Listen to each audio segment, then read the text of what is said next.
जय हिंद बच्चों। तो आज हम लोग आ गए हैं ज्योग्राफी का बुक 2 लेके, दूसरा किताब। ठीक है, इसका हम लोग 10 चैप्टर तक पढ़ लिए थे। आज इसका बुक 2 में चैप्टर पहला से शुरू करेंगे। ठीक है, जो बच्चा 12th का तैयारी कर रहे हैं आर्ट्स पेपर लेके और जिसका ज्योग्राफी है तो वो आराम से अंबेडकर कोचिंग सेंटर का चैनल बना यूट्यूब में, आप वहाँ जाके सब्सक्राइब कर लीजिए और इसका वीडियो को आप लोग देखिए, पढ़िए। ठीक है, चलिए देखिए। तो आज हम लोग पहला चैप्टर इसका पढ़ेंगे, जनसंख्या वितरण, घनत्व, वृद्धि एवं संगठन। ये चैप्टर हम लोग पढ़ने वाले हैं। चैप्टर का नाम क्या है? जनसंख्या वितरण, घनत्व, वृद्धि एवं संगठन। वृद्धि एवं संगठन। ठीक है, चलिए। तो ये अध्याय में हम लोग क्या क्या पढ़ने वाले हैं वो चीज पहले जान लेते हैं। तो इस अध्याय में हम जनसंख्या वितरण और घनत्व के बारे में पढ़ने वाले हैं। ठीक है, इसमें हम जनसंख्या वृद्धि के बारे में पढ़ेंगे। इसमें हम जानेंगे कि भारत के किस राज्य में जनसंख्या अधिक है एवं किस में कम है। भारत के किस राज्य में जनसंख्या अधिक है और किस राज्य में जनसंख्या कम है। ठीक, चलिए ध्यान से। ये जो है नोट्स है, नोट्स में ऐसा होता है कि ये इसमें सिलेक्टेड सब समान सब दिया रहता है, थ्योरी दिया रहता है, ताकि वो आपको एग्जाम से डायरेक्ट लड़े। ठीक ना, पूरा किताब को ये छापने तो नहीं है, नोट्स में पूरा किताब नहीं छपता है। इसमें जो सिलेक्टेड सब क्वेश्चन होता है वो सब दिया जाता है। तो आप लोग इसको नोट्स की तरह अच्छा से इसको पढ़िएगा, समझिएगा और इसका क्वेश्चन आंसर भी बताएंगे, उसको आपको लिखना है। ठीक, तो देखिए ये सब जो कुछ चीज़ है जो ऑब्जेक्टिव में डायरेक्ट आ जाता है, क्वेश्चन पूछ देता है। ठीक, तो पहला क्या है, भारत में पहली जनगणना। भारत में पहली जनगणना, तो भारत में पहली जनगणना आपका 1872 में हुआ था। कब हुआ था? 1872 में। भारत में पहली जनगणना कब हुआ था? 1872 में।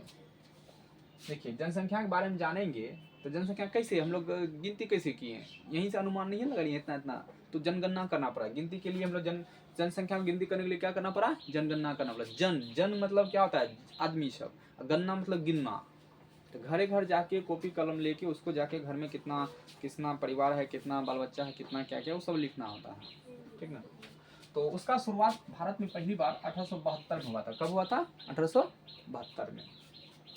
अब मतलब भारत में पहली संपूर्ण जनगणना, भारत में पहली संपूर्ण जनगणना मतलब पूरी तरह से जनगणना हुआ था। कब?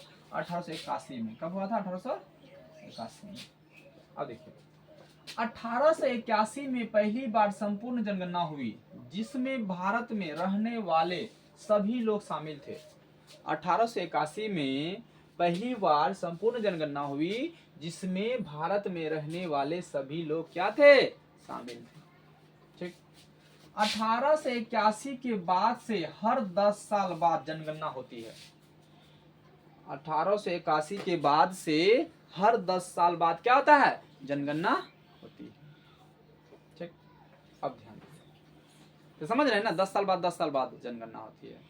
अगर 2026 में जनगणना होगा तो फिर 2036 में होगा। समझ रहे हैं? अब देखिए जनगणना वितरण। जनगणना वितरण क्या होता है, इसका कौन सा इफेक्ट होता है, क्या कारक होता है? ठीक, अर्थ समझिए। जनगणना का बोलता है किसी क्षेत्रफल लोगों का फैलाव जनसंख्या वितरण कहलाता है। किसी क्षेत्र पर लोगों का फैलाव जनगणना वितरण कहलाता है। जैसे मान लीजिए हम लोग का मनिहारी सिमुडी है, इसमें लगभग मान लीजिए 5000 आदमी है, तो इस क्षेत्र में 5000 आदमी फैला हुआ है, तो ये हो गया जनगणना वितरण। इसमें इतना आदमी फैला, किसी देश में ज़्यादा, किसी जगह पे ज़्यादा, किसी राज्य में कम है ना। चलिए, अब जनगणना का कारण क्या है? क्या कारण है कि कहीं पर जनसंख्या कम है, कहीं पे जनसंख्या ज़्यादा है। ठीक है, क्या वजह होता है कि कहीं ज़्यादा आदमी जाके बसता है, कहीं कम आदमी जाके बसता है? चलिए देखिए, पहला देखिएगा भौतिक कारक। क्या जानिएगा? भौतिक कारक। पहला जल, जलवायु, भू आकृति। जल, जलवायु और भू आकृति, तो ये भौतिक कारक है। दूसरा है आर्थिक कारक। आर्थिक कारक मतलब औद्योगिकरण, नगरीकरण और खनिज। औद्योगिकरण, नगरीकरण और खनिज।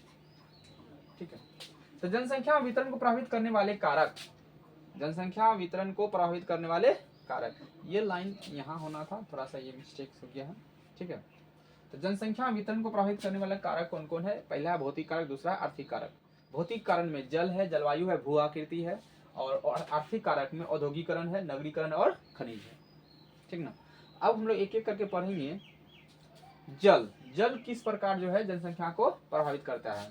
ठीक, तो जल जनसंख्या वितरण को प्रभावित करने वाला महत्वपूर्ण कारक है, क्योंकि जल हमारे शरीर तथा हमारे रोज के कार्यों के लिए बहुत जरूरी होता है। जल जो है हम लोग का जो है हर दिन का यूज का सामान है।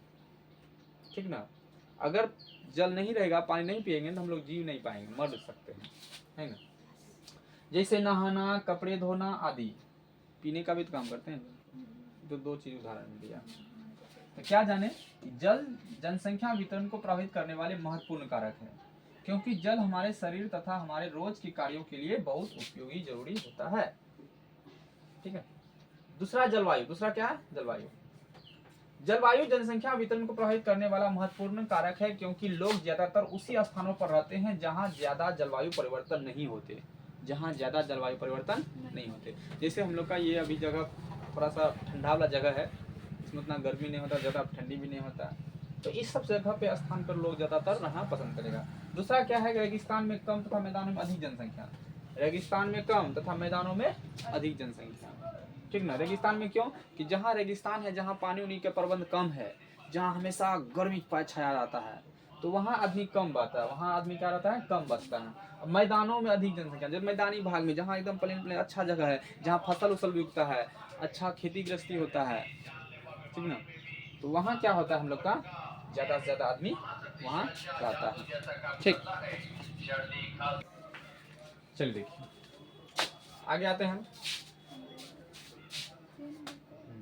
अब है भू आकृति, क्या है, जल पढ़ लिए, जलवायु पढ़ लिए, अब भू आकृति। बोलता है किसी भी जगह की भू आकृति जनसंख्या को रहने के लिए प्रभावित करती है। किसी भी जगह की भू आकृति जो है जनसंख्या को रहने के लिए प्रभावित करती है, क्योंकि लोग टेढ़ी मेढ़ी तथा पहाड़ी जगहों के बजाय समतल मैदानों पर रहना अधिक पसंद करते हैं। लोग जो है टेढ़ी मेढ़ी तथा पहाड़ी जगहों के बजाय समतल मैदानों पर रहना अधिक पसंद करते हैं, क्योंकि समतल जगह पर सड़क निर्माण आदि कार्य आसान होते हैं। समतल जगह पर जो है सड़क बनना, ठीक ना, आदि कार्य आसान होते हैं। ठीक, अगला देखिए मृदा। अगला क्या है, मृदा। मृदा मतलब मट्टी। मृदा मतलब क्या, मिट्टी। बोलता है मृदा जनसंख्या वितरण को प्रभावित करने वाला एक महत्वपूर्ण कारक है, क्योंकि लोग उपजाऊ मृदा वाले क्षेत्रों में रहना पसंद करते हैं, जहाँ खेती अच्छी होती है। जहाँ खेती क्या होती है, अच्छी होती है। ठीक, तो ये था हम लोग का भौतिक कारक। कौन था, भौतिक कारक में हम लोग तीन चीज पढ़ लिए, इसमें एक वो मृदा भी आ गया। ठीक, चौथा अब हम लोग पढ़ेंगे आर्थिक कारक। क्या चीज, आर्थिक कारक। आर्थिक कारक में तीन चीज है, औद्योगिकरण, नवीनीकरण या शहरीकरण और खनिज। ठीक ना। चलिए औद्योगिकरण क्या होता है समझिए।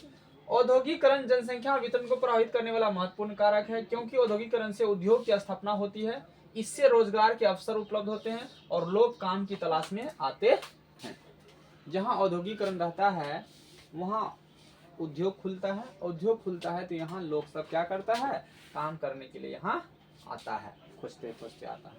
ठीक, दूसरा है नगरीकरण, जिसको हम लोग शहरीकरण भी बोल सकते हैं। नवीनीकरण, नवीकरणीय या तो शहरीकरण। बोलिए नवीकरणीय या तो शहरीकरण। लोग ज्यादातर शहरों में रहना पसंद करते, लोग ज्यादातर शहरों में रहना पसंद करते, क्योंकि शहरों में ट्रांसपोर्ट सेवाएं, शिक्षा तथा स्वास्थ्य सेवाएं अच्छी होती है। शहरों में जो है लोग ज्यादातर शहरों में रहना पसंद करते हैं, क्योंकि शहरों में ट्रांसपोर्ट सेवाएं, शिक्षा तथा स्वास्थ्य सेवाएं अच्छी होती है। ठीक, अब अगला है खनिज। जिन क्षेत्रों में खनिज अधिक मात्रा में पाए जाते हैं वहां लोग ज्यादा आकर्षित होते हैं, क्योंकि जहां खनिज ज्यादा होते हैं वहां खुदाई कार्य की मांग होती है, वहां खुदाई कार्य की मांग होती है और लोग काम की तलाश में आते हैं। ठीक, अब देखिए जनसंख्या घनत्व। क्या, जनसंख्या घनत्व। प्रत्येक किलोमीटर में पाए जाने वाले व्यक्तियों की जनसंख्या, प्रत्येक किलोमीटर में पाए जाने वाले व्यक्तियों की संख्या को जनसंख्या घनत्व कहते हैं। बोलिए तो जनसंख्या घनत्व किसे कहते हैं? तो प्रत्येक किलोमीटर में पाए जाने वाले व्यक्तियों की संख्या को जनसंख्या घनत्व कहते हैं। भारत का जनसंख्या घनत्व 383 व्यक्ति वर्ग प्रति किलोमीटर है। भारत का जनसंख्या जो है घनत्व 383 व्यक्ति वर्ग प्रति किलोमीटर है। सबसे अधिक जनसंख्या घनत्व वाला राज्य बिहार है। सबसे अधिक जनसंख्या घनत्व वाला राज्य कौन है? बिहार है। और सबसे कम जनसंख्या घनत्व वाला राज्य कौन है? अरुणाचल प्रदेश। तो ये सब ऑब्जेक्टिव में आता है, आएगा, ठीक ना। तो ये सब को अच्छा पढ़ रखिएगा। मध्यम घनत्व वाले राज्य गुजरात, आंध्र प्रदेश और असम। मध्यम घनत्व वाले कौन कौन राज्य है? गुजरात है, आंध्र प्रदेश और असम। अब देखिए जनसंख्या वृद्धि की अवस्थाएं। जनसंख्या वृद्धि की अवस्थाएं समझते हैं क्या? पहला अवस्था 1901 से 1921, दूसरा 1921 से 1951, तीसरा 1951 से 1981 और चौथा 1981 से आज तक। ठीक है, चलिए ध्यान। प्रावस्था मतलब पहला अवस्था, ठीक है, 1901 से 1921 तक। बोलता इसे जनसंख्या वृद्धि की स्थिर अवस्था कहा जाता है। ये जो समय सीमा दिया है प्रावस्था 1, इसे जनसंख्या वृद्धि की स्थिर अवस्था कहा जाता है, क्योंकि इस समय वृद्धि बहुत धीमी हुई थी।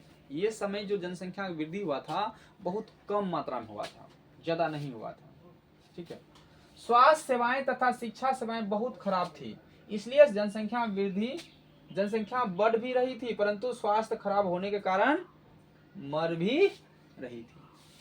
उस समय जो है स्वास्थ्य संबंधी सेवाएं जो है बहुत खराब थी, शिक्षा सेवाएं बहुत खराब थी, इसलिए जनसंख्या बढ़ भी रही थी, परंतु स्वास्थ्य खराब होने के कारण मर भी रही थी। ठीक, अब प्रावस्था 2 1921 से 1951, 1921 से 1951, इसे जनसंख्या की स्थिर वृद्धि के रूप में जाना जाता है।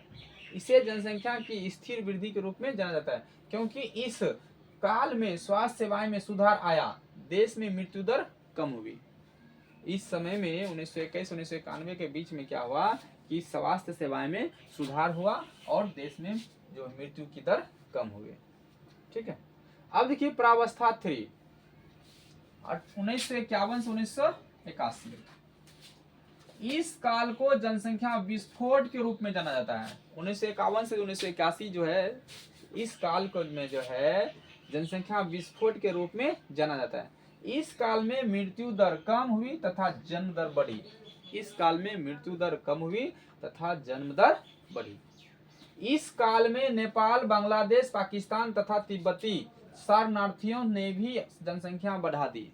शरणार्थियों ने भी क्या किया? जनसंख्या बढ़ा दी। अब है प्रावस्था 4 1981 से आज तक। 1981 से आज तक 1981 के बाद से जन्म दर में कमी आने लगी, क्योंकि लोग अब पढ़ने लगे तथा परिवार का नियोजन करने लगे और स्त्रियों की विवाह की आयु तथा स्त्री शिक्षा भी बढ़ी। ठीक है, अब देखिए मुख्य इंपोर्टेंट फैक्ट, मोर इंपोर्टेंट फैक्ट। मुख्य श्रमिक वे श्रमिक जो कम से कम 183 दिन काम करते हैं। ये चीज कहीं और से आ गया। सीमांत श्रमिक वे श्रमिक जो कम से कम 183 दिनों से भी कम दिन काम करते हैं। ठीक है, निम्न वृद्धि दर वाले राज्य केरल, कर्नाटक, आंध्र प्रदेश, उड़ीसा। उच्च वृद्धि दर वाले राज्य उत्तर प्रदेश, बिहार और पश्चिम बंगाल। कम वृद्धि दर वाला राज्य कौन है? केरल, कर्नाटक, आंध्र प्रदेश, उड़ीसा। और उच्च वृद्धि दर वाले राज्य कौन है? उत्तर प्रदेश, बिहार और पश्चिम बंगाल। ठीक, अब देखिए शॉर्ट टाइप क्वेश्चन हो गया, लघु उत्तरीय प्रश्न। भारत में जनसंख्या के असमान वितरण के लिए जिम्मेवार 2 कारकों को लिखे। भारत में जनसंख्या के असमान वितरण के लिए, भारत में जनसंख्या के असमान वितरण के लिए जिम्मेवार 2 कारकों को लिखे। चलिए देखते हैं। चलिए आंसर है, भारत में जनसंख्या का असमान वितरण के लिए मुख्य रूप से प्राकृतिक स्वरूप में भिन्नता तथा वर्षा का वितरण जिम्मेदार है। प्राकृतिक स्वरूप में भिन्नता के कारण गंगा के मैदान और समुद्र तटीय मैदान में अधिक जनसंख्या पाई जाती है, तो उत्तरी पर्वतीय और दक्षिणी पठारी तथा उत्तरी पश्चिमी मरुस्थलीय क्षेत्र में कम जनसंख्या मिलती है। उत्तर भारत में वर्षा की मात्रा पूर्व से पश्चिम की और कम होती है और इसी के अनुसार जनसंख्या का घनत्व भी कम होता है। ठीक है, अब ध्यान दीजिए, अगला सवाल है कि 2011 की जनगणना के अनुसार भारत में 2 सघनतम जनसंख्या वाला घनत्व वाले राज्य कौन से हैं? तो 2011 के जनगणना के अनुसार भारत का 2 सघनतम जनघनत्व वाला राज्य प्रथम बिहार है, जिनका जनघनत्व 1102 व्यक्ति प्रति वर्ग किलोमीटर है, तथा दूसरा राज्य पश्चिम बंगाल है, जिसका घनत्व 1029 व्यक्ति प्रति किलोमीटर है। समझ गए? चलिए अगला सवाल है 3 नंबर, जनसंख्या परिवर्तन के कम से कम 2 घटकों की व्याख्या कीजिए। तो जनसंख्या परिवर्तन के 2 घटक है, जन्म दर और मृत्यु दर। जनसंख्या परिवर्तन के 2 घटक कौन है? जन्म दर और मृत्यु दर। क्वेश्चन पहले से है ये सब, यही बोला पहला वाला है। अच्छा चलो देखिए,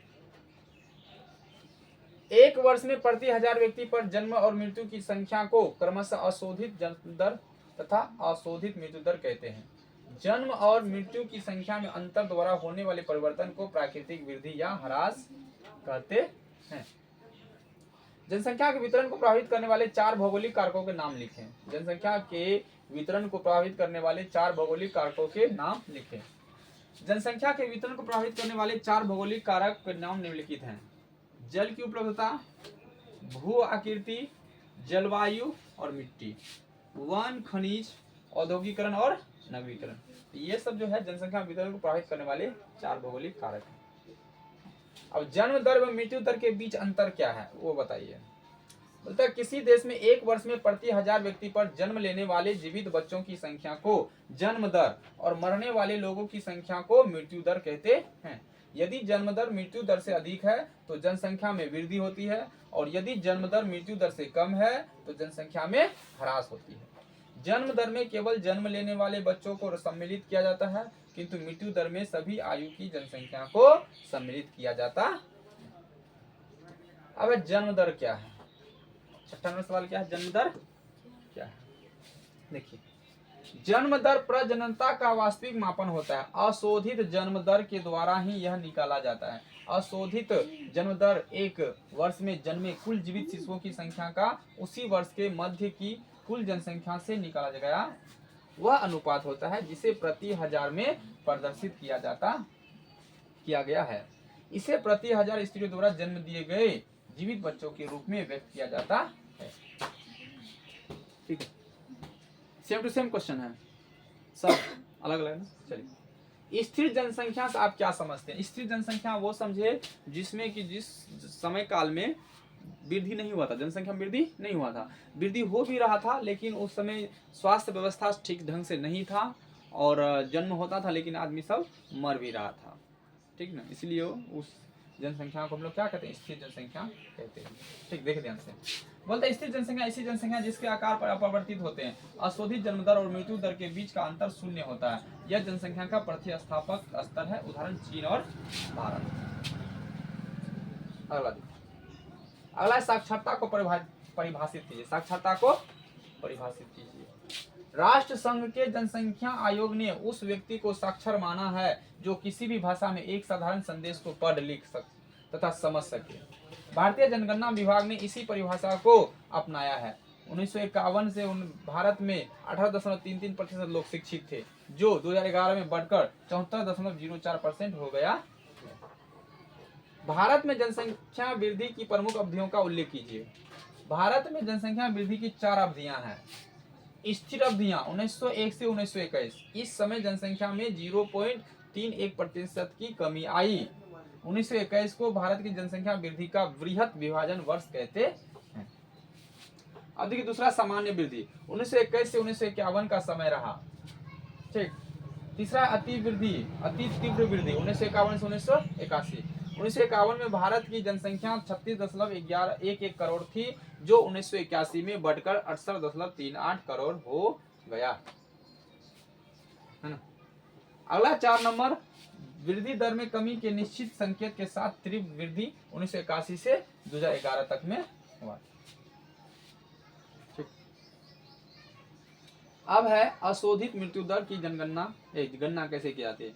तो ये सब सवाल हम लोग क्या करेंगे, आगे पढ़ेंगे अगला पार्ट में। बाय, मिलते हैं।